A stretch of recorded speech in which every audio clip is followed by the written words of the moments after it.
Hello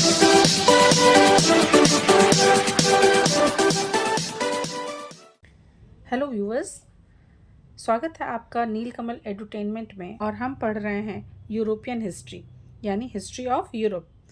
और हम discuss कर रहे थे एंशिएंट के बारे में, जिसमें हमने फ्रांस के बारे में डिस्कशन कर लिया, ऑस्ट्रिया के बारे में डिस्कशन कर लिया। और जो हमारा नेक्स्ट टॉपिक है वो है होली रोमन एम्पायर।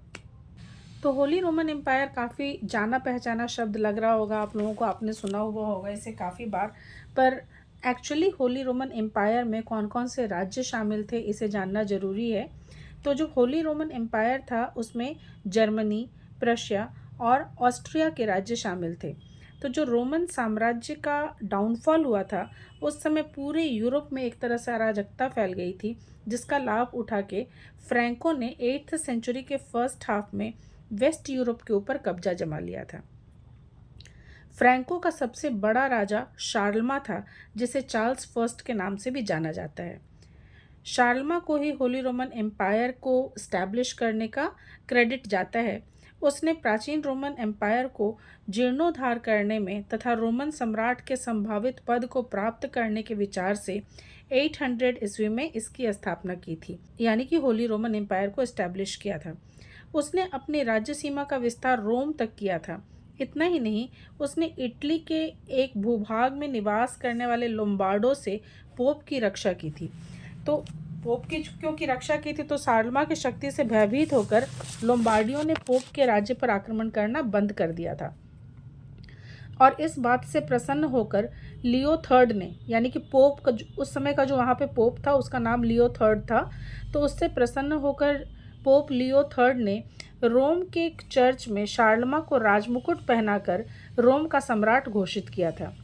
और इसी कारण से शार्लमा का साम्राज्य पवित्र रोमन साम्राज्य यानी कि होली रोमन एम्पायर के नाम से जाना जाता है। ये तो हुई कि किस तरीके से होली रोमन एम्पायर इस्टेब्लिश हुआ और किस तरीके से ये इतना फेमस हुआ। तो शार्लमा के बाद जर्मनी का सम्राट ओटो फर्स्ट ने शार्लमा के उपरांत जर्मनी के सम्राट ऑटो फर्स्ट ने इस साम्राज्य की पुनः स्थापना की और पोप ने उसे भी राजमुकुट पहनाया। यानी कि ये एक तरीके का चलन बन गया था कि जब कभी कोई सम्राट बनता था वहाँ पे तो उसे पोप राजमुकुट पहनाता था। तो जिस समय यह साम्राज्य अपनी प्रगति की चरम सीमा पर था उस समय उसमें Germany, Netherlands, Bohemia, Switzerland, Austria, burgundy, Italy के अधिकतर भाग शामिल थे और इसमें ऑस्ट्रिया और प्रशा सबसे ज़्यादा फेमस थे। अच्छा, यहाँ पे एक डिफरेंस है, बाकी सारे जो एम्पायर्स थे और होली रोमन एम्पायर जो था इस पर एक बहुत बड़ा अंतर था। वो अंतर क्या था कि जितने भी सम्राट थे, यानी होली रोमन एम्पायर के जितने भी सम्राट थे उनका जो पोस्ट था वो हेरिडेटरी नहीं था। यानी होली रोमन एम्पायर का जो सम्राट होता था उसका पद वंशानुगत नहीं था, हेरिडेटरी नहीं था, बल्कि उसे इलेक्ट किया जाता था। और इलेक्ट कौन करते थे? ऑल्दो जो इलेक्टर्स थे उनकी संख्या घटती बढ़ती रहती थी, लेकिन 1356 में निर्वाचकों की संख्या 7 कर दी गई और यही 7 शासक रोमन साम्राज्य के लिए सम्राट का चुनाव करने लगे। यानी होली रोमन एम्पायर का जो सम्राट चुना जाता था उसे इन 7 लोगों ने मिलकर इलेक्ट किया। तो अनेक वर्षों से ऑस्ट्रिया का सम्राट ही पवित्र रोमन साम्राज्य का शासक बनता आया था, लेकिन अब वह केवल नाम मात्र के लिए सत्ताधिकारी रह गया था। तो वेस्टफालिया की संधि, जिसके बारे में मैंने अपनी पिछली वीडियो में भी बताया था, उसके बाद पवित्र रोमन साम्राज्य का महत्व घटने लग गया था, क्योंकि ये बहुत ही ज़्यादा ऐसी संधि थी ना जिससे ऑस्ट्रिया का सारा महत्व खत्म हो गया था और सम्राट के सारे अधिकार करीब करीब समाप्त हो गए थे। उसे मात्र वही अधिकार मिलते थे जो उन्हें निर्वाचक प्रदान करते थे, यानी वो जो 7 इलेक्टर्स थे वो उन्हें जो अधिकार देते थे बस वही अधिकार उन्हें मिलते थे।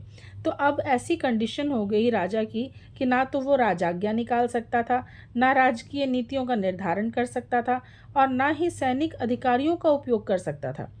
तो रियासत का जितना भी कार्य होता था वो उस समय की शॉर्ट लिव्ड पार्लियामेंट थी, जिसे डाइट कहते हैं, वो करती थी। पर ये डाइट भी बहुत ज़्यादा स्ट्रांग नहीं थी। तो ये कंडीशन थी होली रोमन एम्पायर की। तो हम पढ़ रहे हैं यूरोप की प्राचीन व्यवस्था यानी पुरातन व्यवस्था यानी एंशिएंट रिजीम कैसा था यूरोप में। तो कैसी लगी आप लोगों को मेरी वीडियो? यदि पसंद आई तो ज़रूर अपने फैमिली एंड फ्रेंड्स के साथ शेयर कीजिए, और यूरोप के इतिहास को यदि जानना चाहते हैं तो मेरी अगली वीडियो का इंतज़ार कीजिए। Thank you so much for watching my video.